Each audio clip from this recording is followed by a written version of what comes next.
Teacher's Learning Lounge with Jody. Cell phones. Cell phones in the classroom. It feels like a full-time job as you're trying to keep your students off their cell phones when they're getting notifications, where they're scrolling, where there's social media. It can feel like it's a full-time job and you are feeling like the phone police. But what if you could prevent most all of the distractions before they even occur? So today in this video, I would like to share with you proven strategies that I see as I go into hundreds of classrooms during the school year as an instructional coach, and as well as what some of the research is showing in order for you to have tools so that you can gain control of your classroom and where you do not feel like you're the constant phone police. So let's buckle up and let's learn a little bit together. Strategy number one of the most simple ways that you can control cell phones in your classroom is to create a safe place for the cell phones. When cell phones first started coming out in the classrooms and more students had them, I was a little bit nervous about this. I didn't want to be in charge of everyone's cell phones and worried about cell phones being stolen. But I have found, as I have visited again so many classrooms, that teachers who have a safe place for cell phones are having more engagement during their lessons and less distraction with the cell phones. So what is a parking station for a cell phone? Many teachers will get the shoe organizers, and in each one of the slots, they will put a card with a number, and they will as well number the shoe organizer. The students all have a number assigned to them on the roll, and it's the same number that applies for the parking station. So when the student comes in, the student will put his or her cell phone in the shoe organizer and take the card and place it on their desk. Now, this has been very effective, and I've seen it work effectively in the classrooms. What do you do to make sure that there aren't stolen phones? Most teachers that I've seen use this strategy, they keep the parking station next to their desk or behind their desk so that students are not just finding a dark corner of the classroom where they can mess with other people's phones. When they go to grab their phone at the end of class, they replace the phone with the card. And so the teacher is able to monitor as the phones are coming in, as they walk into class, and at the end of class when they go and get their phones. I think that this is a super effective strategy because it removes temptation. It creates a clear, predictable routine. And as educators, we love routines, and we know that our students thrive with routines. And it lets students focus without you being the police. They are not worried about their screens when they don't have their screens. So again, strategy number one, phone parking stations. And this can be a very positive way for you not to have that battle with the cell phone. Strategy number two, set clear expectations and clear agreements with your students. You can create a cell phone agreement with your students however you choose to do this. What can phones be used for? And when are they off limits? When are cell phones in the backpacks? And when are they off limits? What happens if the expectations are not met? So I've also seen teachers who bring the students into creating the agreement in the classroom. And this has also been effective because students love to feel like they are part of a solution and part of setting the rules, and not always the target of what every teacher wants a classroom environment to look like. So again, you can, for strategy number two, set the expectations that you choose and agreements that you choose. Strategy number three, create engaging lessons that compete with cell phones. Now, hear me out on this. I, several years ago, had a full classroom of 40-something students at the middle school. And I was just certain that I was a highly engaging teacher. I actually am. I was really surprised by one of my students who would just sit there and just look at me and smile as I taught. And I thought, this student is engaged. This student is excited about what I'm, teaching her. And I asked her a question, and all of a sudden she just kind of looked like, I don't even know. I was daydreaming about something. Compliance can look like engagement, but just because a student is looking at you and they're quiet or they're smiling does not mean they're engaged.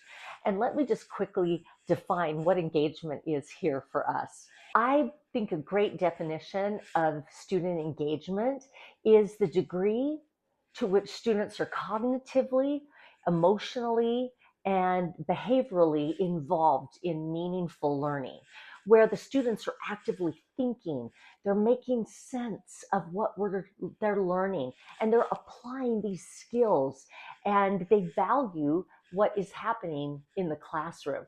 They're not just being busy, or they're not just being compliant, but they are invested, and they're challenged, and they are acting with purpose. So one of the best ways to prevent off-task phone use is to make your lessons more compelling than their screens. Think about this. If all they're doing is memorizing vocabulary or just kind of doing these easy memorization type things, that isn't enough to excite them. They would rather be using their brains doing something else, like responding to who is reaching out to them, or they could be, actively looking for something that they're involved in. So I want you to be thinking of what you can do to increase engagement in your classroom. Maybe you could be doing more group work or peer discussions, something where maybe you could give them each 4 pennies, and every time they contribute something to a group discussion, they put the penny in the middle. This ensures that everybody gets to talk, and you could set up a protocol where you have to respond to the person that just said something before you. That right there, how could I ever be on my cell phone if I'm having to listen to what the person before me says and what they say after, so that I know when I'm going to respond? Now we're talking about a different level of engagement.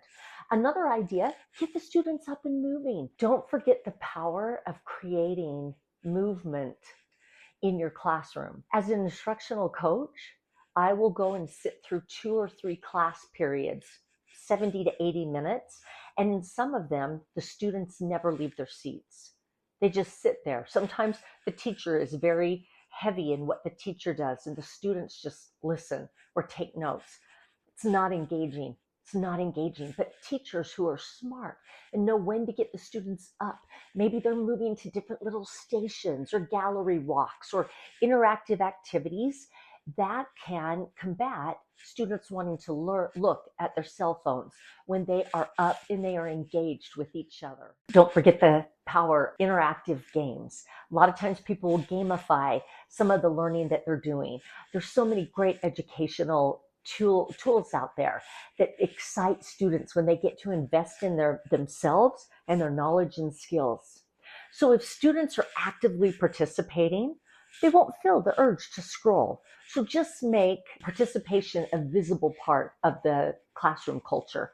Praise encouragement, not just correctness. Strategy number 4, I think, is less effective, but I'm going to throw it out as a strategy. Sometimes teachers use cell phones as optional rewards. Sometimes they'll say, if I don't see any cell phones for the first 45 minutes of class, we will do a 5-minute or a 4-minute brain break. You all can pull out your phones and do whatever you want for a couple minutes. That can be effective. In my teacher mind, I always like to maximize every minute I have with students. So I would just challenge you to be really careful on how often you will let your students use phones. I was in a classroom once where the teacher said, if you follow my lesson, I'll let you be on the cell phones for the rest of class. You guys, it was an 80-minute class. They learned for 25 minutes. And then they were given this cell phone privilege.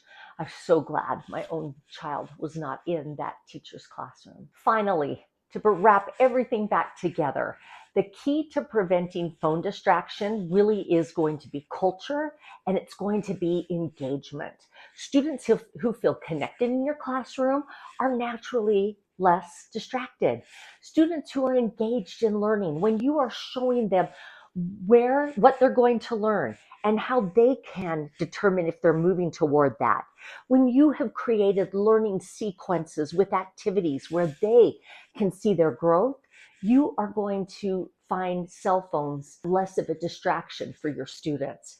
Remember, clear expectations plus consistent routine equal easy enforcement. Last, remember that prevention isn't always about strict rules or confiscation of phones.